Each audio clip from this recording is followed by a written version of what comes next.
Hello, नमस्ते and very good morning to all. The classmate Guru channel पे आप सभी का स्वागत है। द हिंदू के नए सेशन के साथ आज फिर हम हाजिर हैं, लेकिन नई एनर्जी नए टॉपिक्स के साथ। आज टाइमिंग भी नहीं है, तो अब से आपकी जो क्लास है वो इसी टाइमिंग पे हुआ करेगी डेली। तो चलिए शुरू करते हैं आज की चर्चा। सबसे पहले देख लेते हैं कि क्या है आज के इंपॉर्टेंट हाईलाइट्स। बहुत सारे आज न्यूज़ है, बहुत ही अच्छे न्यूज़ है। कुछ साइंस पे बेस्ड हैं, कुछ आपके पॉलिटी से रिलेटेड हैं। और आज जो है वो नेशनल वर्ल्ड वाटर डे है। 22 मार्च को वर्ल्ड वाटर डे मनाया जाता है, विश्व जल दिवस। तो आज जो 2-3 एडिटोरियल्स हैं वो जल के ऊपर हैं। और जो जैसा कि आपने देखा होगा कि प्रीवियस 2-3 दिनों में या 2-3 हफ्तों में जो है वाटर जो क्राइसिस के बारे में बहुत चर्चा हो रही है, जैसे कि बेंगलुरु वगैरह में पानी का बहुत बड़ा संकट हो चुका है। तो इस वजह से क्या है, ये थीम, ये एडिटोरियल और आज का जो दिन जल संकट के लिए बहुत ही इंपॉर्टेंट है। तो बहुत अच्छे से हम डिटेल में चर्चा करेंगे। आज जो एडिटोरियल्स हैं उसमें कुछ अच्छे आर्टिकल्स भी दिए हुए हैं। तो बिना वक्त गवाए चलिए शुरू करते हैं आज की चर्चा को। फिलहाल तो ये जस्ट नॉलेज के लिए है कि EIL एक कंपनी है जिसने बीजेपी को कुछ 584 करोड़ रुपए दिए हैं। और इस कंपनी ने जो है इलेक्टोरल बॉन्ड के थ्रू सिर्फ बीजेपी को नहीं, हर अलग अलग पार्टी को, जो भी इनके रीजनल पार्टीज हैं, DMK वगैरह जो है, या फिर जो कांग्रेस है, उनको भी उन्होंने टाइम टाइम पे, इनकी जो सब्सिडरी एक कंपनी है जो कि यूपी में इस्टेब्लिश्ड है, उनने भी क्या किया है, टाइम टाइम पे बीजेपी को और अदर पार्टीज को इलेक्टोरल बॉन्ड दिया है। तो एक इंटरेस्टिंग सी न्यूज़ है कि किसी एक पार्टी को भुनाने की जगह इन्होंने समावेशी विकास किया है अपना। तो देखेंगे इस न्यूज़ को थोड़ा सा जनरल अवेयरनेस के लिए। साथ के साथ जो इम्पोर्टेंट न्यूज़ है कि अभी जो SBI है उन्होंने बोला है जो सुप्रीम कोर्ट से कि सर आपने जैसा हमें बोला था, जैसा आपने डायरेक्ट किया था, हमने इलेक्शन कमीशन को पोल बॉन्ड से रिलेटेड सारी न्यूज़ दे दी है। अब हमारे पास कोई भी ऐसा डाटा नहीं है जो देना बच गया हो।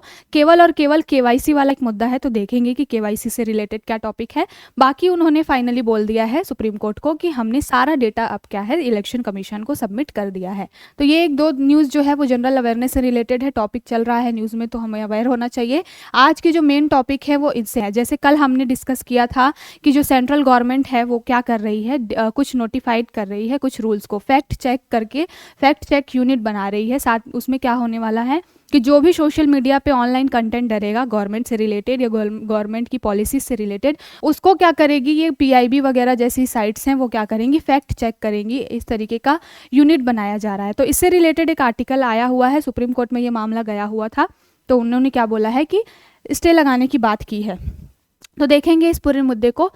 अगला देखते हैं कि global sea level jumped due to El Nino.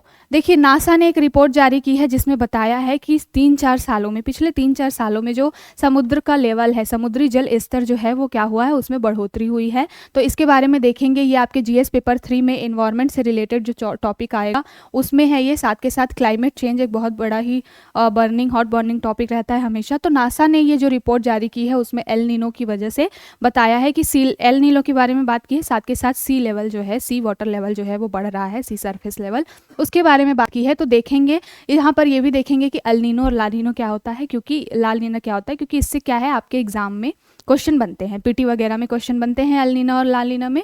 तो देखेंगे उसको। अगला है nuclear energy fixing the finance. देखिए, ये जो है अभी फिलहाल IEA जो इंटरनेशनल एनर्जी एजेंसी है उसकी क्या है, एक बैठक हुई है और उसमें न्यूक्लियर एनर्जी को लेकर के कैसे आगे चलना है, कैसे आगे बढ़ना है, इसकी बात की गई है। तो ये जो पूरा टॉपिक है देखेंगे उसको। ये भी GS पेपर 3 के साइंस वाले जो टॉपिक है उससे रिलेटेड है ये पूरा टॉपिक। तो देखेंगे इसमें कि क्या बात की गई है, इस बैठक में क्या चर्चा की गई है। साथ के साथ न्यूक्लियर एनर्जी को अब क्यों इतना तवज्जो दी जा रही है, ये क्यों इतना प्रेफरेंस दिया जा रहा है, इसके ऊपर पूरी चर्चा करेंगे। अगली न्यूज़ है how water insecurity affects women. देखिए, ये जो 2-3 आर्टिकल्स हैं वो वाटर से रिलेटेड हैं, तो मैं इसको मर्ज करके बताऊंगी। 3 अलग अलग जो राइटर्स हैं उन्होंने लिखी है, 2 तो एडिटोरियल हैं, साथ के साथ एक जो द हिंदू ने खुद से संपादकीय लिखी है। तो इन तीनों न्यूज़ को मैं मर्ज करके, तीनों एडिटोरियल्स में जो भी चीज़ें हैं बहुत ही इंपॉर्टेंट हमारे लिए, कुछ फैक्ट्स एंड फिगर्स हैं, कुछ एग्जाम्पल्स हैं, साथ के साथ में वुमेन को वो कैसे इफेक्ट कर रहा है वाटर क्राइसिस, इसके बारे में हम देखेंगे। तो तीनों एडिटोरियल और आर्टिकल्स को मैं मर्ज करके एक बहुत ही अच्छा आपको यहाँ पर वैल्यू एडिशन देने वाली हूँ। अगली जो न्यूज़ है, ministry of environment titans rules of bioplastics. देखिए, बायोप्लास्टिक के ऊपर में क्या है, मिनिस्ट्री ऑफ एनवायरनमेंट ने अभी एक रूल जारी किया है, रूल 2024। बायोप्लास्टिक कहने का क्या मतलब है कि इसका जो इस तरीके से बना हुआ प्लास्टिक होता है उसमें 90% को क्या किया जा सकता है, जैव अपघटन के थ्रू नष्ट किया जा सकता है, यानी कि बायोडिग्रेडेबल ये प्लास्टिक्स हैं। तो इन बायो पॉलिटिक्स, बायो जो प्लास्टिक्स है उनके ऊपर क्या किया जा रहा है, काम किया जा रहा है। अगली जो न्यूज़ है वो है कि panel to study scope of altering power lines in bustard.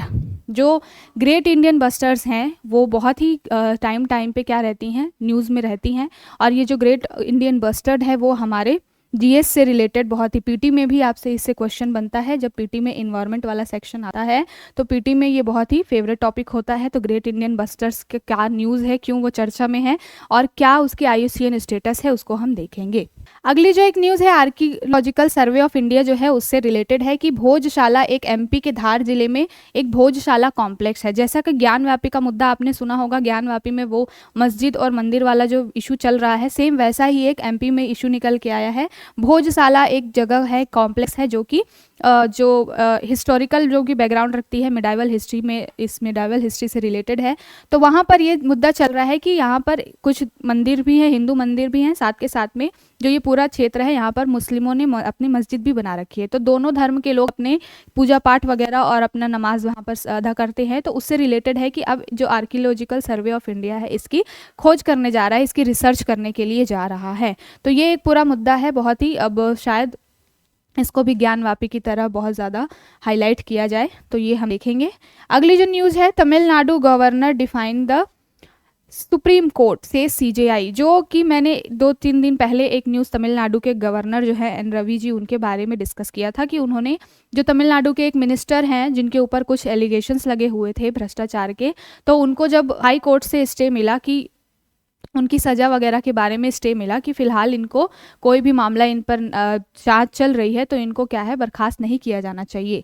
तो उससे रिलेटेड एक मामला था कि वहाँ पर जब तमिलनाडु की गवर्नमेंट ने बोला वहाँ के गवर्नर से कि आप हमारे इस मंत्री को रीअपॉइंट कर दीजिए, तो गवर्नर ने क्या किया था, उसको डिनाई कर दिया था कि मैं ऐसा नहीं कर सकता और कॉन्स्टिट्यूशनल मोरालिटी, संवैधानिक नैतिकता वगैरह का हवाला दिया था। तो उसी के ऊपर CJI जो चंद्रचूड़ जी हैं उन्होंने बोला है कि ये कुछ समझ में नहीं आता कि इनको, गवर्नर को इस तरीके से एडवाइस कौन कर रहा है और ये बिल्कुल ही क्या है, गलत है जो भी इन्होंने चीज़ें बोली हैं।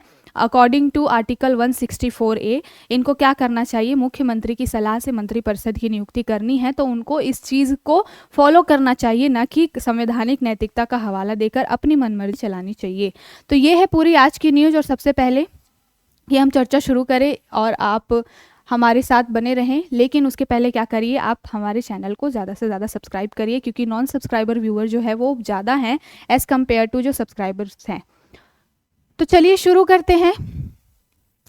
सबसे पहला है Tamil Nadu governor defying the supreme court से CJI जो है उन्होंने, चंद्रचूड़ जी हैं, उन्होंने RN रवि जी के बारे में बोला है कि इन्हें जो है संवैधानिक नैतिकता का जो इन्होंने हवाला दिया है वो बिल्कुल भी क्या है, गलत है। अकॉर्डिंग टू आर्टिकल 164 जो कॉन्स्टिट्यूशन का अनुच्छेद 164 क्या कहता है, 164(1) कहता है कि मुख्यमंत्री की सलाह से जो भी गवर्नर बोले, मुख्यमंत्री की सलाह से उनको मंत्रिपरिषद की क्या करनी चाहिए, नियुक्ति वगैरह करनी चाहिए। तो इस चीज़ को इनको फॉलो करना चाहिए था। इनको कौन एडवाइस कर रहा है, गॉड नोज, लेकिन ये जो पूरा इन्होंने काम किया है वो बहुत ही गलत है। और DMK के जो मंत्री हैं पॉनमुडी जो है उनको क्या करना चाहिए, शिक्षा मंत्री के पद पर वापस से अपॉइंट कर देना चाहिए। तो ये पूरा थोड़ा सा न्यूज़ था, हमने प्रीवियस क्लास में जा करके इसको पूरा डिस्कस किया हुआ है, तो इसलिए मैं आज इसको फिर से रिपीट नहीं कर रही हूँ। क्या है गवर्नर के राइट्स उन और आर्टिकल्स क्या है, मैंने बहुत बारी 2-3 क्लासेज में इसको क्या किया है, डिस्कस किया हुआ है। तो आप प्रीवियस क्लास की जाके आप वीडियो देखेंगे तो वहाँ पर आपको चीज़ें मिल जाएंगी। बाकी आज के लिए इतना ही हाईलाइट था कि सुप्रीम कोर्ट ने क्या कर दिया है, उसको तमिलनाडु के गवर्नर की इस एक्टिविटी को सिरे से खारिज कर दिया है और बोला है कि जल्द से जल्द उस मंत्री को क्या किया जाए, रीअपॉइंट किया जाए और उनको शपथ दिलवाई जाए। अगली जो न्यूज़ है हमारी, all details about poll bonds handed over EC। देखिए मैंने पहले ही बताया जो कि हाइलाइट्स में कि SBI जो है उन्होंने क्या किया है, ये बोला है इलेक्शन कमीशन को। देखिए क्या होता है, जब भी बच्चा जो है वो बार बार क्या करता है, अपने रिजल्ट जो है वो ख़राब लाता है, गंदे मार्क्स लेकर आता है, फिर वो अपने पिताजी से कहता है कि अगली बार बिल्कुल अच्छा करूँगा, बिल्कुल अच्छा लाऊंगा।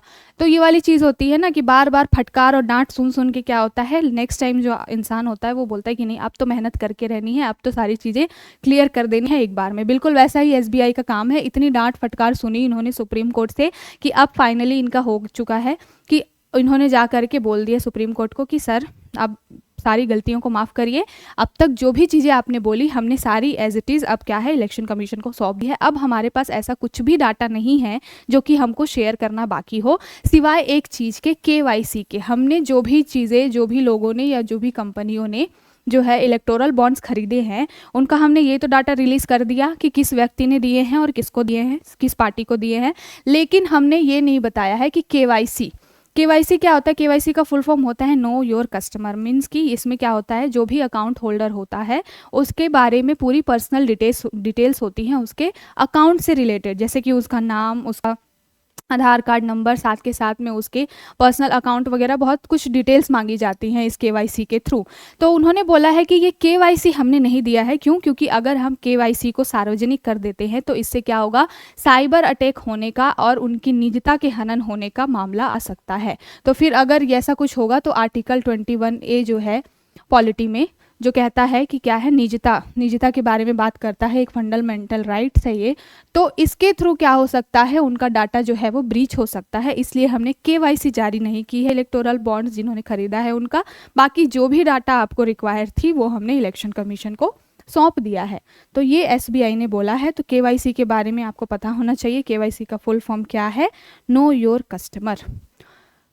अब हमारी अगली जो छोटी सी न्यूज़ है, ये भी एक तरीके से मसाला न्यूज़ है, वैसे बहुत काम की नहीं है, लेकिन ये है एक आपको ओवरव्यू देने के लिए कि क्या मामला चल रहा है। एक MEIL करके कंपनी है, mega engineering and infrastructure limited. इन्होंने क्या किया है कि 584 करोड़ रुपए इलेक्टोरल बॉन्ड के थ्रू BJP को दिए हैं। फिर इन्होंने क्या किया है, जो तृणमूल कांग्रेस है उसको भी उन्होंने चंदा दिया है। उसके बाद उनकी जो तमिलनाडु में जो राष्ट्रीय पार्टी है, भारत स्मृति, इनको भी इन्होंने क्या किया है, चंदा दिया है। टाइम पे इन्होंने कांग्रेस को भी चंदा दिया है। मतलब इन्होंने क्या किया है, हर पार्टी को भुनाने का काम किया है। तो ये एक बहुत ही इंटरेस्टिंग न्यूज़ है कि इस तरीके से भी किया जा सकता है। जैसे ये पूरा मुद्दा चल रहा है ना कि अगर किसी व्यक्ति का आपने ये जारी कर दिया है कि किस पार्टी को किस व्यक्ति ने चंदा दिया है, तो फिर आगे चल के भविष्य में जो है अगर पार्टियां बदला लेने पर आई तो उस व्यक्ति की तो फिर बैंड बजा देंगी। लेकिन ये जो कंपनी है इन्होंने बहुत स्मार्टली काम किया है। इन्होंने ये जो लिमिटेड है, इन्होंने पार्टी को क्या किया है, चंदा दिया है। तो ये पूरी न्यूज़ थी, थोड़ी सी इंटरेस्टिंग है और इस तरीके का दिमाग लगाना चाहिए। जुगाड़ू इंडिया है तो हर तरीके से जुगाड़ करके चलती है। तो एक ये बहुत ही अच्छा एग्जाम्पल है।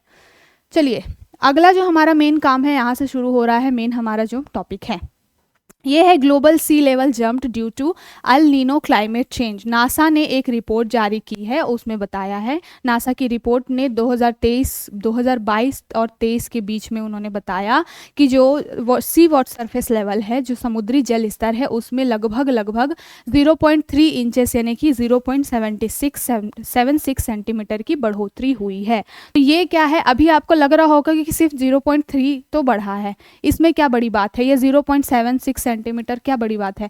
लेकिन आप अगर इसको मेज़र करेंगे, सोच के देखेंगे कि समुद्र का लेवल इतना बढ़ चुका है, इसके क्या परिणाम होंगे दूरगामी बहुत सारे एरियाज़ में जो कि समुद्री सतह से थोड़े नीचे हैं, बहुत ऊंचाई पर नहीं है, वहाँ पे बाढ़ जैसी समस्याएं होंगी। जहाँ पर फसल वगैरह है, क्रॉप वगैरह है, वो पानी में डूब जाएगी। समुद्र में क्या होता है, सलाइन वाटर होता है, नमक वाला पानी होता है। अगर वो क्या है मेन लैंड में एंटर करता है तो वो ज़मीन, वो मिट्टी क्या होगी, ख़राब हो जाएगी। नमक वाली पानी से क्या होती है, मिट्टी की जो उर्वरा शक्ति है, जो उपज करने की शक्ति है, वो कम हो जाती है। तो ये सिर्फ और सिर्फ 0.76 सेंटीमीटर का मुद्दा नहीं है, ये बहुत बड़ा एक क्लाइमेट क्राइसिस है।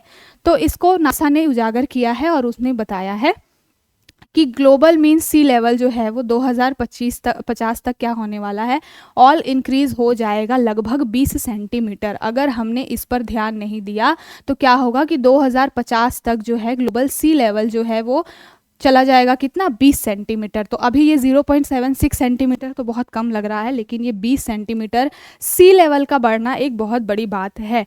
टाइम पे अभी आपने देखा होगा बहुत सारी जो न्यूज़ एजेंसी हैं वो कवर नहीं कर रही हैं इस चीज़ को, लेकिन जो लद्दाख में जो 3 इडियट मूवी इनके ऊपर बनी है, जो रैंचो थे, उन्होंने क्या किया है अभी लद्दाख में, वो इसी मुद्दे को लेकर के पूरा क्या कर रहे हैं, प्रोटेस्ट कर रहे हैं। क्योंकि जो पहाड़ से जो बर्फ़ वगैरह है पिघल रही है, उसकी वजह से वहाँ पे कुछ क्राइसिस आ रहे हैं, इन्वायरमेंटल क्राइसिस आ रहे हैं, जलवायु जलवायु परिवर्तन वाली चीज़ें हो रही हैं।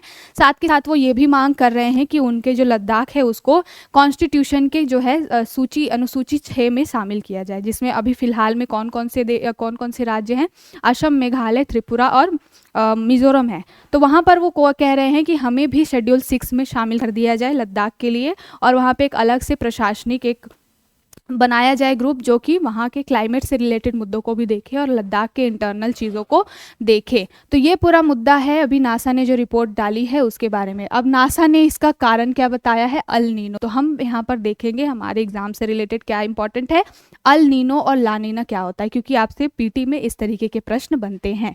तो चलिए सबसे पहले देखते हैं अल नीनो और ला नीना होता क्या है।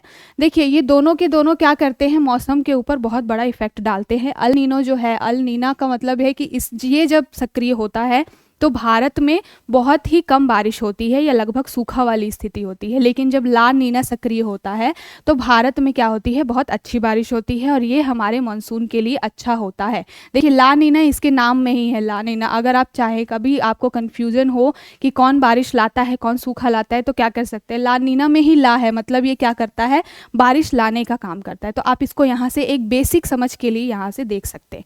अब अल नीनो क्या होता है कि प्रशांत महासागर में जब अल नीनो सक्रिय होता है तो वहाँ का जो पानी का टेम्परेचर है वो बहुत ज़्यादा बढ़ जाता है। पानी का टेम्परेचर बहुत ज़्यादा बढ़ गया, इट मीन्स कि क्या होगा, वहाँ पे आर्द्रता भी बहुत ज़्यादा बढ़ जाएगी।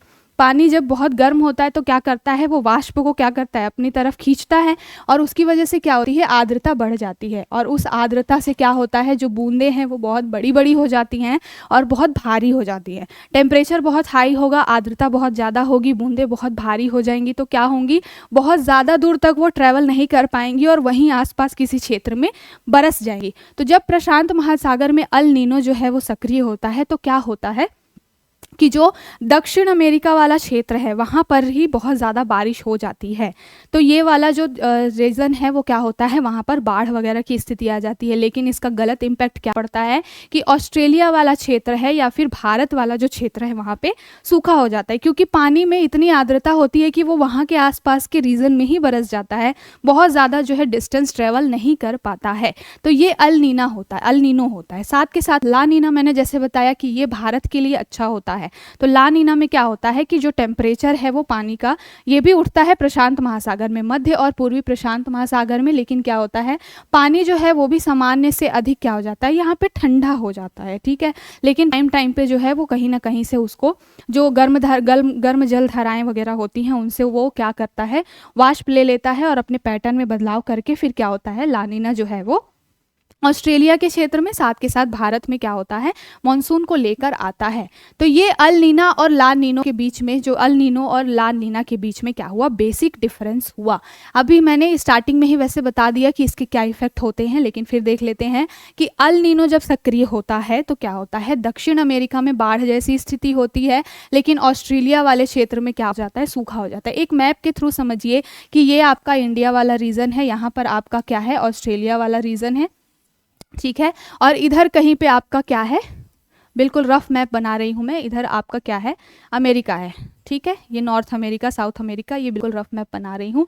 तो जब अल नीनो सक्रिय होता है तो क्या होता है, इस वाले रीजन में, यानी कि ये ऑस्ट्रेलिया वाला जो रीजन है यहाँ पर क्या होता है, सूखा हो जाता है। लेकिन ये पूरा एरिया जो है वो पैसिफिक ओशन है, इधर पैसिफिक ओशन है, इधर भी पैसिफिक ओशन है, ठीक है। तो क्या होता है कि यहाँ तो सूखा पड़ा, लेकिन क्या हुआ, उसका इफेक्ट ये हुआ कि सारी बारिश जो है वो अल नीनो में दक्षिण अमेरिका के तटों पर हो गई, पूर्वी तटों पर हो गई। तो यहाँ पर क्या होता है, अल नीना की वजह से बहुत ज़्यादा बारिश हो जाती है। लेकिन जब ला नीना आता है तब क्या होता है कि ऑस्ट्रेलिया वाले क्षेत्र में बाढ़ जैसी स्थिति होती है, और ऑस्ट्रेलिया में जब बारिश ज़्यादा होगी तो कहीं ना कहीं उसका इफेक्ट इंडिया के मॉनसून पर भी पड़ता है।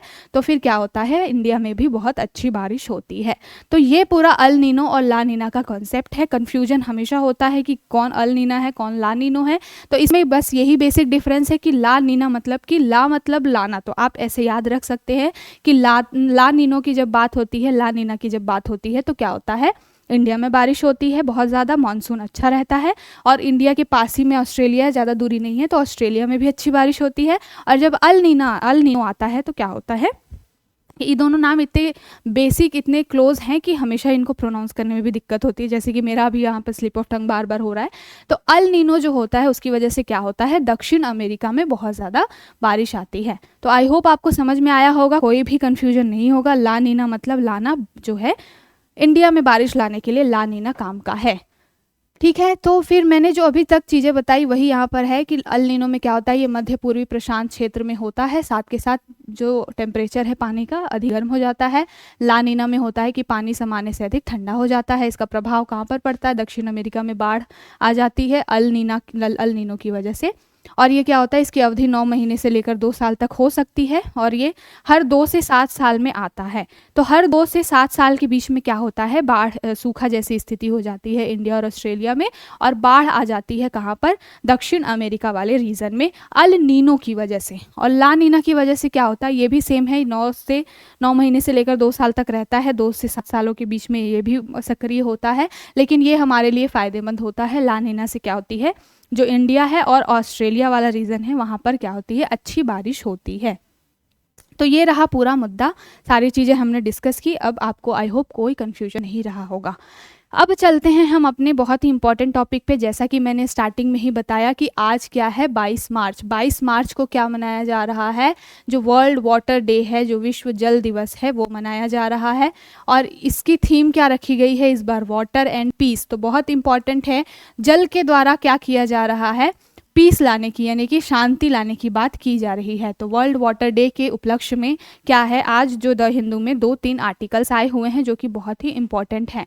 अब इनमें क्या है, पहली बात तो यहाँ पर जो वुमेन से रिलेटेड ये जो एडिटोरियल है इसमें बताया गया है कि how water insecurity affects women. इसमें बात की गई है कि जो महिलाएं हैं वो क्या है, पानी का सबसे ज़्यादा यूज़ उनको ही करना होता है, जैसे कि घरेलू काम वगैरह के लिए। और इंडिया में एक वाटर वाइफ वाला कॉन्सेप्ट चलता है। जैसे कि सबको पता है कि इंडिया में जो ग्राउंड वाटर लेवल है वो डिक्रीज़ हो रहा है। Not only India, overall world में भी जो है ग्राउंड वाटर लेवल जो है वो बहुत डिक्रीज़ हो रहा है। बेंगलुरु का जल संकट अभी आपने देखा, और उसका कारण क्या है, अर्बनाइजेशन। हम क्या कर रहे हैं कि जो ज़मीन है, जो मिट्टी वाली ज़मीन है, उसको हम कंक्रीट की बनाते जा रहे हैं, और उस कंक्रीट के ऊपर हम बिल्डिंग्स खड़े किए जा रहे हैं। उसका ये साइड इफ़ेक्ट हो रहा है कि जब बारिश होती है, जब ज़मीन पे मिट्टी ही नहीं है, तो वो जल को कहाँ से अवशोषित करेगी ना। जब बारिश होती है तो पानी जो है वो ज़मीन के अंदर वापस से जाता है, और फिर वो क्या होता है, ग्राउंड वाटर लेवल को बढ़ाता है। लेकिन अभी कंक्रीट की सड़कें हो गई हैं, बहुत बड़े बड़े बिल्डिंग कॉम्प्लेक्स हो गए हैं, हर ज़मीन जो हो गई है सीमेंटेड हो गई है। तो जब बारिश होती है तो क्या होता है कि पूरा जो पानी है वो बह के चला जाता है ड्रेनेज वगैरह में, और वो पानी हमारे लिए बिल्कुल वेस्ट की तरह होता है। हम क्या है, उसको बहुत अच्छे से यूज़ नहीं कर पाते हैं। तो अर्बनाइजेशन का कहीं ना कहीं एक साइड इफ़ेक्ट जल संकट के रूप में भी देखा जा रहा है। बेंगलुरु में भी जो संकट उत्पन्न हुआ है उसका यही कारण है कि वहाँ पर जो गवर्नमेंट थी उन्होंने क्या किया, अर्बनाइजेशन को इतना ज़्यादा प्राथमिकता दी कि उसकी वजह से क्या हुआ कि वहाँ की जो मिट्टी वाली ज़मीन है वो ख़त्म हो गई है, और अब जो है कंक्रीट की पूरी सड़कें हो गई हैं। पानी जो है वो अवशोषित हो ही नहीं पा रहा है, ज़मीन के अंदर जा ही नहीं पा रहा, और उस वजह से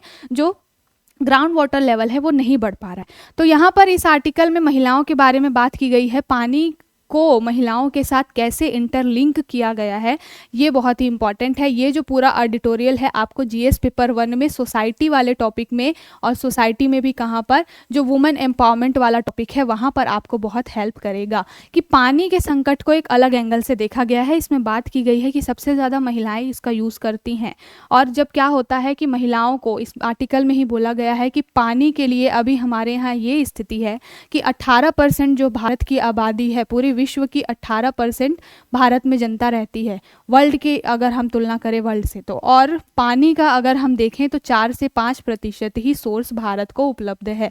ये पूरे विश्व के लेवल पे बात हो रही है कि विश्व की 18% आबादी भारत में है, लेकिन जब वो बात की जाती है वाटर रिसोर्सेज की तो केवल 4 से 5% ही क्या है, वाटर रिसोर्सेज हमारे यहाँ अवेलेबल हैं।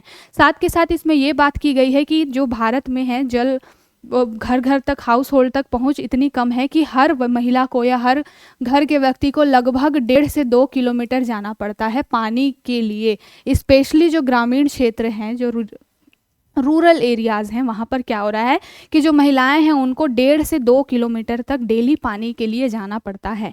महाराष्ट्र में एक जो है वाटर वाइफ कॉन्सेप्ट चलता है, अगर आपने सुना होगा, तो वहाँ पर क्या होता है कि ये एक शादी, जो पुरुष है वो 2 शादियाँ करता है, एक जो उसकी लीगल वाइफ है और दूसरी शादी वो करता है केवल और केवल पानी भरने के लिए, क्योंकि वहाँ पर पानी की इतनी समस्या है। महाराष्ट्र का एक गाँव है, आज आप जाकर गूगल करिएगा, कि वहाँ पर पानी की इतनी ज़्यादा समस्या है कि वहाँ पे हर व्यक्ति या हर घर में जो भी पुरुष है वो 2 शादियाँ करता है, एक लीगल वाइफ होती है और जो जो वाटर वाइफ होती है उसका काम केवल और केवल जो है वो 3-4 किलोमीटर दूर जा कर के पानी लाने का काम होता है उसका डेली का।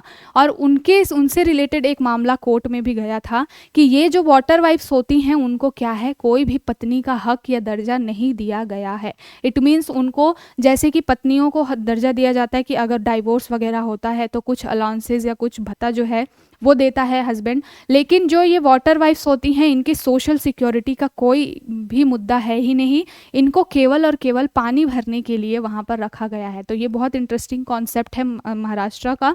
तो इसमें यही बात की गई है कि लगभग डेली जो है महिलाएं 1.5 से 2 किलोमीटर क्या कर रही हैं, पानी के लिए जा रही हैं, और इसका एक इफेक्ट जो स्कूल गोइंग बच्चियों पर भी पड़ता है। कई ऐसे क्षेत्र हैं जहाँ पर पानी की इतनी समस्या है कि पानी भरने बहुत दूर जाना पड़ता है, और उसकी वजह से घर में क्या होता है, जनरली ये सारी जिम्मेदारियां महिलाओं और बच्चियों पर होती है, तो बच्चियों को अपना स्कूल छोड़ना पड़ता है पानी भरने के लिए। तो वुमन को पूरा वाटर क्राइसिस से इस तरीके से जोड़ करके बहुत ही अच्छा आर्टिकल बनाया गया है। साथ के साथ में इसमें यह भी बात की गई है कि जो पानी की कमी की वजह से क्या होता है, ओपन डेफिकेशन यानी कि खुले में शौच वाली समस्या बहुत ज़्यादा होती है, कि जिन क्षेत्रों में पानी की बहुत ज़्यादा कमी है वो टंकियाँ नहीं बैठा सकते और बहुत सारे इशू होते हैं, तो फिर क्या होता है कि ओपन डेफिकेशन की समस्या जो है बहुत ज़्यादा बढ़ती है, और उसका इम्पैक्ट क्या होता है कि हेल्थ इश्यूज़ बहुत ज़्यादा होते हैं। जैसे गंदगी वाली जगह होती है वहाँ पर आसपास में, तो उससे क्या होता है कि डायरिया वगैरह जैसी समस्याएं महिलाओं को होती है, और वो कहीं ना कहीं जो बहुत ज़्यादा और इतनी दूर पानी भरने डेली जाना, उससे महिलाओं का शारीरिक रूप से भी क्या होता है, एक तरीके से शोषण ही है वो, और महिलाएं शारीरिक रूप से कमज़ोर हो जाती हैं। बच्चियों के ऊपर, जो छोटी छोटी बच्चियां होती हैं वो दूर दूर तक पानी भरने के लिए जा रही हैं, तो उससे उनका मेंस्ट्रुअल साइकिल जो है वो भी इफेक्ट पड़ता है। तो इस पूरे आर्टिकल को पानी के साथ में बहुत अच्छे से पानी और वुमेन को कैसे इंटरलिंक किया है, बहुत ही एक अच्छा आर्टिकल है। इसमें एक बात बोली गई है कि गवर्नमेंट काम कर रही है डे बाई डे, ऐसा नहीं है कि इंडियन गवर्नमेंट काम नहीं कर रही है। जल जीवन मिशन जैसे आया हुआ है, हर घर को क्या है पानी का कनेक्शन देने की बात की गई है इसमें, ये ठीक है, लेकिन अभी भी बहुत बड़े लेवल पे क्या है, इसमें सुधार करने की ज़रूरत है। हमें ये देखने की भी ज़रूरत है कि अर्बनाइजेशन ज़्यादा इंपॉर्टेंट है या हमारा जीवन बचाना। जब जल की बात आती है तो एक आपके आंसर राइटिंग में आपको कोट करना चाहिए, SDG 6 जो है वो क्लीन वाटर एंड सैनिटेशन की बात करता है। तो आपको हमेशा अपने आंसर की शुरुआत ऐसे करनी चाहिए, जब आप भूमिका बनाएं तो हमेशा कुछ इस तरीके के SDG वगैरह से आप स्टार्ट कर सकते हैं, या कुछ ऐसे आर्टिकल्स या कुछ आंकड़े, जैसे कि यहाँ पर बताया गया कि 18% आबादी है विश्व की भारत में, लेकिन रिसोर्सेज के मामले में, वाटर रिसोर्सेज के मामले में वो केवल 4 से 5% है। तो इस तरीके से आप अपने आंसर की शुरुआत कर सकते हैं। इसमें एक चीज़ बताई गई है, तेलंगाना में एक रिसर्च हुई थी तमिलनाडु में, और तमिलनाडु में उस रिसर्च में पाया गया कि जिन महिलाओं को घर में पानी की सुविधा उपलब्ध हो गई है, उनका जो है घरेलू काम में जो समय है उसकी बहुत बचत हुई है, और उस समय को उन्होंने बहुत अच्छे जो चीज़ों पे लगाया है अपने डेवलपमेंट के लिए, चाहे वो बच्चों की एजुकेशन पे ध्यान देना शुरू किया है महिलाओं ने, या खुद के एम्पावरमेंट पे, इकोनॉमिकल जो चीज़ें अपनी ठीक करने पे ध्यान दिया है। तो तमिलनाडु के एक रिसर्च की भी चर्चा की गई है इस एडिटोरियल में, और एग्जाम्पल दिया गया है कि अगर इस तरीके से हम महिलाओं को इस समस्या से निकाल पाए तो क्या है, महिलाएं और प्रोडक्टिव काम कर सकती हैं, उनके समय की बचत होगी, तो वो प्रोडक्टिव वे में अपना जो एनर्जी है उसको यूज़ कर सकती हैं, और ये डेफिनेटली हमारे लिए काम का होगा। तो ये पूरा आर्टिकल है। साथ में इसमें बात की गई है कि जो सेल्फ हेल्प ग्रुप है वो भी इसमें क्या कर सकते हैं, पंचायत और सेल्फ हेल्प ग्रुप जो है वो इस तरीके से हेल्प कर सकते हैं कि महिलाओं को ज़्यादा से ज़्यादा पानी वगैरह की जो देखिए लोकल लेवल पे अगर चीज़ें बनती हैं गांव में, स्पेशली अगर लोकल लेवल में जल संरक्षण वाली चीज़ें या ऐसी चीज़ें लगाई जाती हैं जिससे कि वर्षा के पानी को क्या किया जाए, रिस्टोर किया जा सके, तो लोकल लेवल से काम अगर शुरू होगा तो ये बहुत ही अच्छा होगा, बहुत इम्पैक्टफुल होगा। इस पूरे एडिटोरियल में ये बात की गई है। अगला जो एडिटोरियल है वो भी बिल्कुल क्या है, वाटर से ही रिलेटेड है। क्या बोला गया है, navigating the global waterscape in challenge, it's challenge. देखिए मैंने तीनों आर्टिकल को बिल्कुल एक ओवरव्यू के साथ में मर्ज करके आपको चीज़ें बताई हैं। इस आर्टिकल में क्या बात किया गया है, जिन्होंने ये लिखा है ये अभी फ़िलहाल में यूनेस्को में, जो न्यू दिल्ली में जो यूनेस्को की रीजनल ऑफिस है वहाँ पर ये अभी कार्यरत है, और उन्होंने एक इंटरनेशनल एंगल दिया है वाटर से रिलेटेड। इस आर्टिकल में ये बात की गई है कि जो यूएन है, यूनाइटेड नेशन है, उन्होंने कुछ 35 ऐसी एंटिटीज़ को मिला करके इस दिशा में काम करने के लिए ट्राई किया है। और इस बार जो वाटर की जो थीम है वो भी क्या है, वर्ल्ड वाटर एंड पीस। ठीक है, तो वाटर एंड पीस जो थीम है उसके बारे में इस एडिटोरियल में चर्चा की गई है कि कैसे पानी का यूज़ करके या पानी के थ्रू हम क्या कर सकते हैं, वैश्विक शांति को भी बढ़ावा दे सकते हैं। इस आर्टिकल में ये बात की गई है कि यूनेस्को अपने लेवल पे काम कर रहा है, साथ के साथ यूनाइटेड नेशंस अपने लेवल पे काम कर रहा है। इसमें कुछ आंकड़े दिए गए हैं जो कि बात करता है कि with in India a total of 70% of rural population जो है वो वाटर पे ही डिपेंड करता है। तो इसमें बात की गई है कि जो 70% ग्रामीण जो भारत है वो क्या करता है, वाटर पे बहुत ज़्यादा डिपेंड करता है। क्यों? एग्रीकल्चर के लिए, कृषि के लिए बहुत ज़्यादा डिपेंड करता है। तो एक मुद्दा ये भी है कि इस दिशा में ध्यान देना चाहिए। इंडिया के पर्सपेक्ट में इन्होंने बात की है। साथ के साथ जो ये 70% का यूज़ हो रहा है उसमें भी एग्रीकल्चर पे सबसे ज़्यादा है। 16%, 70% एग्रीकल्चर पे अगर ख़त्म हो रहा है तो 16% क्या है, 16% ही हाउस होल्ड वर्क के लिए हो रहा है। तो 70% जो है वो एग्रीकल्चर के लिए ख़त्म हो रहा है, पानी का यूज़ हो रहा है। तो इस दिशा में भी ध्यान देने की ज़रूरत है कि कैसे हम कृषि के क्षेत्र में अच्छा काम करें या किस तरीके से हम वहाँ पर नए टेक्नोलॉजीज़ का यूज़ करके इस वाटर कंजप्शन को हम कम से कम करें। साथ के साथ इस पूरे आर्टिकल में जो है वो एक इंटरनेशनल स्टेबिलिटी की भी बात की गई है। इसमें बोला गया है कि हम क्या कर सकते हैं, जो यूनाइटेड नेशंस के अन्य जो देश हैं उनके साथ मिल करके क्या कर सकते हैं, वैश्विक शांति कैसे बढ़ानी है, वाटर के क्षेत्र में कैसे काम करना है, एक दूसरे से साझाकरण कर सकते हैं टेक्नोलॉजीज़ का, आइडियाज़ का। इस तरह की बात ये पूरा जो है एडिटोरियल करता है। और इसमें बताया गया है कि ये जो वर्ल्ड वाटर डे हम मना रहे हैं वो कौन से नंबर का है, तो 31st वर्ल्ड वाटर डे है ये। और इसकी थीम याद रखिएगा, थीम क्या है, थीम 2024 की थीम ये है, वाटर एंड पीस। और ये क्या है, 31वां जो है आपका वर्ल्ड वाटर डे है। तो पानी जो है वह बहुत ही इम्पॉर्टेंट है, बहुत ही कंसर्न का इशू है। जल है तो जीवन है जो बोला जाता है। बिल्कुल एक दिन आप निर्जला उपवास करके देखिए, आपको बिल्कुल पानी की अहमियत समझ में आएगी कि पानी हमारे लिए कितना ज़रूरी है। फिर ये अगला आर्टिकल है वाटर से ही रिलेटेड है कि water and instruments to build world peace. इन्होंने वर्ल्ड पीस की तो बात की है लेकिन इनके आर्टिकल में जो वर्ल्ड की बात बहुत कम है, लेकिन इंडिया से रिलेटेड आंकड़े बहुत हैं इसमें। इन्होंने बात की है कि जो यूनाइटेड नेशन है उसने 1993 से जो है वर्ल्ड वाटर डे मनाने का स्टार्ट किया है और अभी लगभग 31 साल हो गए हैं। अभी मैंने बात भी की इस चीज़ की, लेकिन अभी भी जल संकट जो है वो क्या है, बहुत वैसा ही बना हुआ है। इंडिया से लेकर के वर्ल्ड में लगभग 17 ऐसी कंट्री हैं, 17 ऐसे देश हैं जो बहुत ज़्यादा सीवियर जल संकट से जूझ रहे हैं। सीवियर जो है एक्सट्रीम कंडीशन है वहाँ पे जल संकट को लेकर के।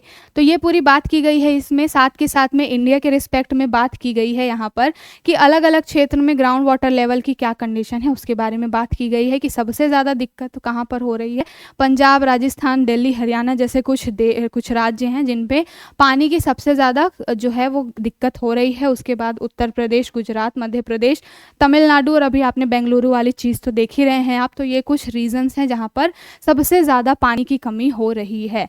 साथ के साथ इसमें यह भी बताया गया है कि इंडिया में टोटल जो वाटर बॉडीज़ हैं वो कितनी है। इंडिया में टोटल वाटर बॉडीज़ लगभग 5,56,601 वाटर बॉडीज़ हैं। वाटर बॉडीज़ में आपके नदी, तालाब, झील, ये सारी चीज़ें आ जा रही हैं। तो ये जो कितने हैं, इनकी संख्या तो लगभग 5 लाख है, लेकिन इनका जो स्टोरेज कैपेसिटी है वो कितना है, इतना है कि वो 62,71,180 हेक्टेयर को क्या कर सकते हैं, ये सारे सींच सकते हैं।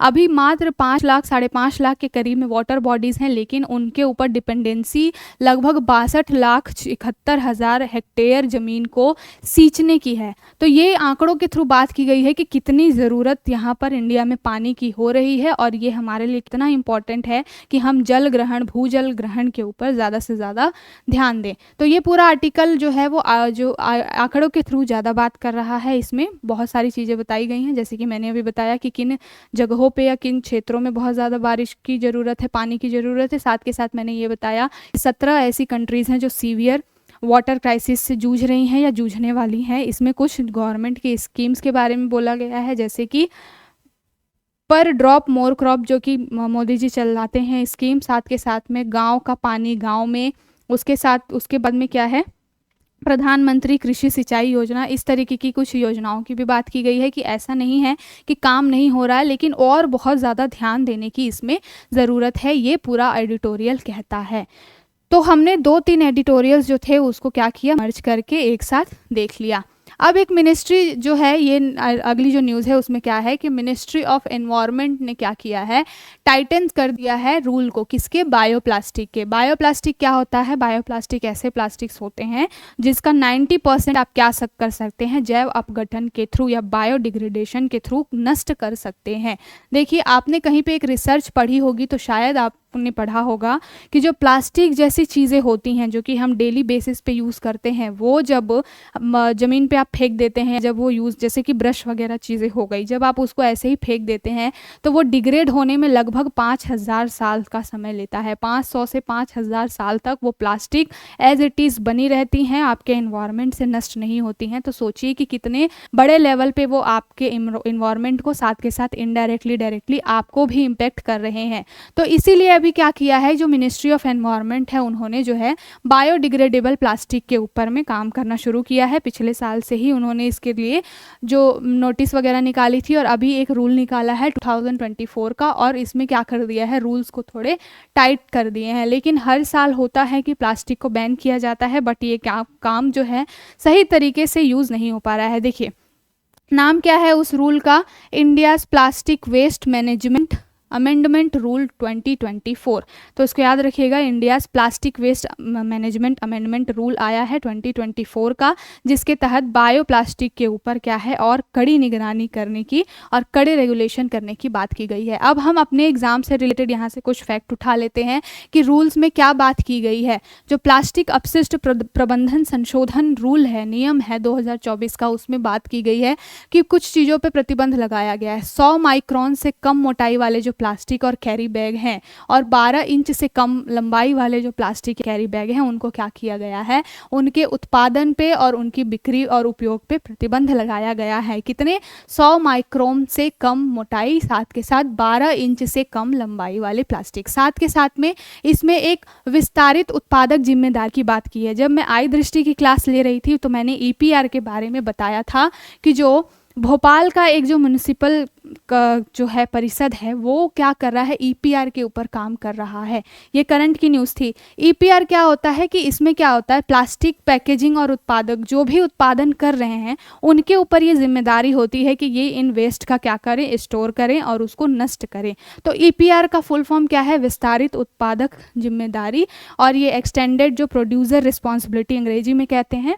और ये काम क्या करता है कि जो भी उत्पादक है उस प्लास्टिक वेस्ट का, जो भी चीज़ें वो यूज़ करने के लिए बना रहे हैं, लाइक अगर कैरी बैग बना रहे हैं प्लास्टिक से, तो जिस कंपनी ने उसको बनाया है उसकी ये जिम्मेदारी है कि वो उसको कलेक्ट करे और फिर उसके नष्ट करने की दिशा में काम करें। तो इस पर भी क्या किया गया है, थोड़ी सी कड़ी टाइट रूल्स बनाए गए हैं इस पर ध्यान देने के लिए। साथ के साथ प्लास्टिक कचड़ों का प्रबंधन करने के लिए पंचायत और नगर निकायों को क्या किया गया है, बोला गया है कि आप जो करिए वहाँ पर ग्राउंड लेवल पे क्या करिए, अपने गांव वगैरह में प्लास्टिक को पृथक्करण करने की और उसका प्रसंस्करण करने की।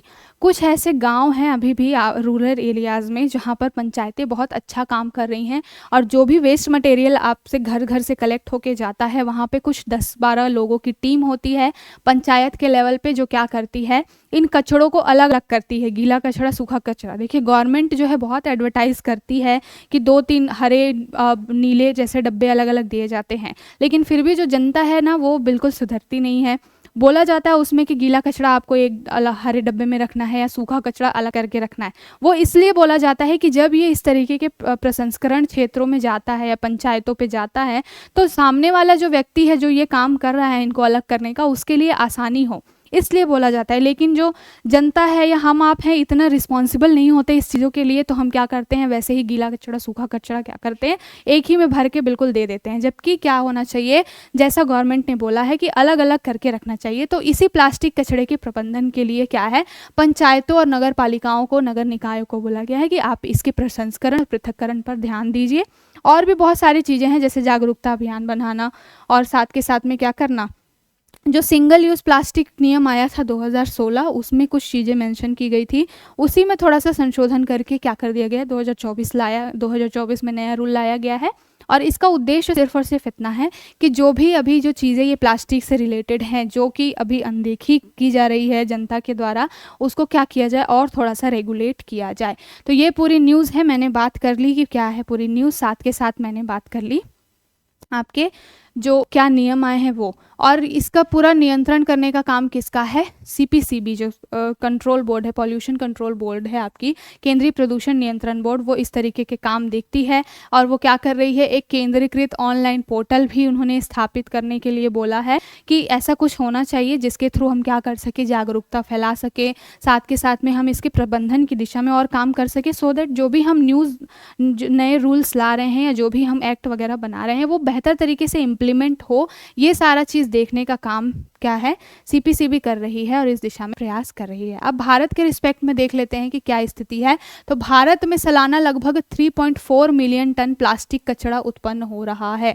देखिए नंबर, अगर आप इस तरीके से याद रखते हैं लगभग 3.4 मिलियन टन क्या है, प्लास्टिक कचरा जो है वो भारत में उत्पादन हो रहा है या उत्पन्न हो रहा है। और ये जो संयुक्त राष्ट्र विकास कार्यक्रम का जो लक्ष्य रखा गया है 2024 तक का, कि भारत 100 शहरों में उनके प्लास्टिक अपशिष्ट प्रबंधन को क्या करने वाला है, कम करेगा। जो यूएन की जो विकास कार्यक्रम है ना, उन्होंने ये बात बोला है कि 2024 तक भारत के 100 शहरों में क्या होगा, प्लास्टिक अपशिष्ट प्रबंधन को लगभग 3 गुना करना है। ये भारत ने लिया हुआ है प्लेज, और उसकी दिशा में इसको काम करना है कि हम अभी जिस लेवल पे काम हो रहा है उसके 3x पे, यानी कि 3 गुना ज़्यादा तेज़ी से हम प्लास्टिक वेस्ट के मैनेजमेंट पे काम करेंगे। तो ये हमारी कुछ रिपोर्ट्स हैं भारत के रिस्पेक्ट में, जो चीज़ें हैं वो यहाँ पर मैंने डिस्कस की। तो आई होप आपको पूरा मुद्दा समझ में आया होगा। अब चलते हैं, आज न्यूज़ बहुत ज़्यादा है, जो भी मेन इंपॉर्टेंट एडिटोरियल्स वगैरह थे मैंने उसको बहुत अच्छे से इन डिटेल चर्चा की है। अब हम थोड़ा सा ऊपर से न्यूज़ देख लेते हैं कि ये जो चीज़ है, मैंने कल ही बताया था आपको कि जो एक फैक्ट चेक यूनिट लाई जा रही है, उसमें ये बात की गई थी कि जो अभिव्यक्ति की स्वतंत्रता वाला मामला है वो क्या है, कहीं ना कहीं उसकी हानि होगी। आर्टिकल 19(1) जो कहता है, उसका एक क्लॉज क्या कहता है कि जो इस तरीके की फैक्ट चेक यूनिट आ रही है वो क्या है, गवर्नमेंट ये चाहती है कि उनके खिलाफ जो भी ऑनलाइन कंटेंट प्रोवाइड होगा उसको क्या करेगी, गवर्नमेंट चेक करेगी कि वो सही है या नहीं है, और फिर उसको क्या करेगी, अगर सही लगेगी तो वो तो ठीक है, और नहीं अगर सही लगेगी तो वो चीज़ों को, वो उस न्यूज़ को, उस डाटा को वहीं पर वो रिस्ट्रिक्ट कर देगी। तो ये जो एक कॉमेडियन है, कुणाल कालरा नाम है आई थिंक इनका, तो इन्होंने एक क्या किया था, एक प्ली डाली थी इसके अगेंस्ट में, और इन्होंने बोला था कि इस तरीके से तो इंसान की अभिव्यक्ति की स्वतंत्रता का हनन हो जाएगा। मतलब कोई आदमी खुल के बोल ही नहीं पाएगा, गवर्नमेंट की पॉलिसीज़ को क्रिटिसाइज़ ही नहीं कर पाएगा, क्योंकि इस तरीके के रूल आएंगे, हम कुछ भी अगर अपना ओपिनियन रखेंगे उसका फैक्ट चेक किया जाएगा और फिर क्या किया जाएगा, उसको हटा दिया जाएगा। तो जनता तक बात पहुँच ही नहीं पाएगी जो भी चीज़ें हैं। तो इन कॉमेडियन की बात को, ये कुणाल कामरा जी हैं, इनके ये पिटिशनर थे इसके अगेंस्ट में, तो उसको सुनवाई करते हुए सुप्रीम कोर्ट ने बोला कि क्यों सरकार को ये ज़रूरत है कि केवल और केवल सरकारी मामलों में ही इस तरीके की फैक्ट चेक यूनिट बनाई जाए। तो कहीं ना कहीं उन्होंने एक स्टे लगाने की बात की है और बोला है कि ध्यान देना है आपको इस चीज़ पर। एक डिजिटल मीडिया एथिक्स कोड है 2021 का, उसके थ्रू इन्होंने क्या किया था, इन सारी चीज़ों को बैन करने की बात की थी। तो वही सुप्रीम कोर्ट ने बोला है कि केवल और केवल ये मामला केंद्र सरकार की पॉलिसी से रिलेटेड नहीं होना चाहिए। अगर ये चीज़ें हैं तो सभी प्रकार के डाटा को क्या करना चाहिए, चेक करना चाहिए, लेकिन क्या होना चाहिए, बिल्कुल सोच समझ के ये चीज़ें होनी चाहिए। ऐसा ना हो कि सेपरेशन हो जाए चीज़ों का, और क्या हो, आदमी अपनी आवाज़ को रख ही ना पाए, अपनी बात को रख ही ना पाए।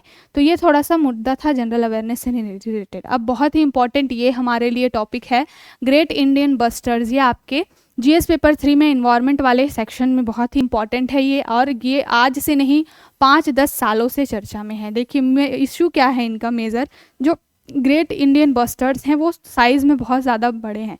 अभी इनके IUCN स्टेटस की भी हम बात करेंगे। और ये जो हैं इकोलॉजिकली बहुत हमारे लिए महत्व रखते हैं। लेकिन जो राजस्थान और गुजरात जैसे क्षेत्रों में ये बहुत ज़्यादा पाए जाते हैं। इंडिया में ये कहाँ पाए जाते हैं? राजस्थान और गुजरात जैसे क्षेत्रों में बहुत ज़्यादा पाए जाते हैं। पाकिस्तान वाले एरिया में भी पाए जाते हैं। पाकिस्तान वाले लोग तो इनका शिकार करके फ़ोटो खींच खींच के डालते हैं कि अरे देखो हमने कितना बड़ा काम कर दिया, हमने इनका शिकार कर दिया।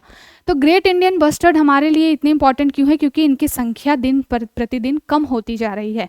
और राजस्थान और गुजरात में इनकी संख्या कम कैसे हो रही है कि जो हाई टेंशन वायर लगे होते हैं बिजली के, उन हाई टेंशन वायर से क्या होते हैं, ये टकरा जाते हैं, उनकी फ्रिक्वेंसी को ये पकड़ नहीं पाते हैं और इनको दिखाई नहीं देता है। कम दिखने की वजह से या क्या होता है, ये इन हाई टेंशन पावर जो बिजली की बड़ी बड़ी तारें घूम रही होती हैं मोटी मोटी, उनसे क्या होते हैं, ये चिपक जाते हैं। करंट लगने की वजह से इनकी डेथ हो जा रही है और इनकी संख्या में क्या हो रही है, गिरावट आ रही है। तो ये बहुत टाइम से ये मामला चल रहा है। तो अब सुप्रीम कोर्ट ने क्या किया है, इसके लिए एक पैनल को बिठाया है।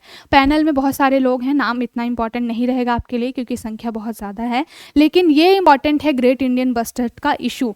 इसको क्या है कि इसमें ये बोला गया है सुप्रीम कोर्ट के द्वारा कि आप क्यों नहीं इन जो बिजली की तारें हैं उसको आप अंडरग्राउंड कर देते हैं।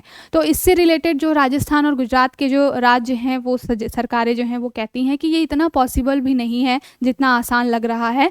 ज़मीन के अंदर से पूरी बिजली की तार गुजारने में हमको बहुत ज़्यादा रिसोर्सेज लगेंगे, बहुत सारा पैसा खर्च होगा, बहुत सारा टाइम लगेगा, ये बहुत ही जल्दी नहीं होने वाला है। तो ये पूरा मुद्दा है। इससे रिलेटेड आज एक न्यूज़ आई है कि सुप्रीम कोर्ट ने अभी एक पैनल बनाया है, एक्सपर्ट कमेटी की पैनल बनाई है जो कि इनके ऊपर रिसर्च करेगा कि कैसे इनको हम बचा सकते हैं। तो पावर कंपनीज जो है या और जो भी स्टेट की गवर्नमेंट्स हैं उनके साथ साथ इनको कैसे हम एक मीडिएशन लेके चल सकते हैं कि ये ख़त्म भी ना हो, साथ के साथ जो भी गवर्नमेंट जो स्टेट गवर्नमेंट्स के भी इश्यूज़ हैं वो भी सॉल्व हो जाएं। तो उसके लिए एक पैनल बनाया गया है। तो ये है ग्रेट इंडियन बस्टर्ड।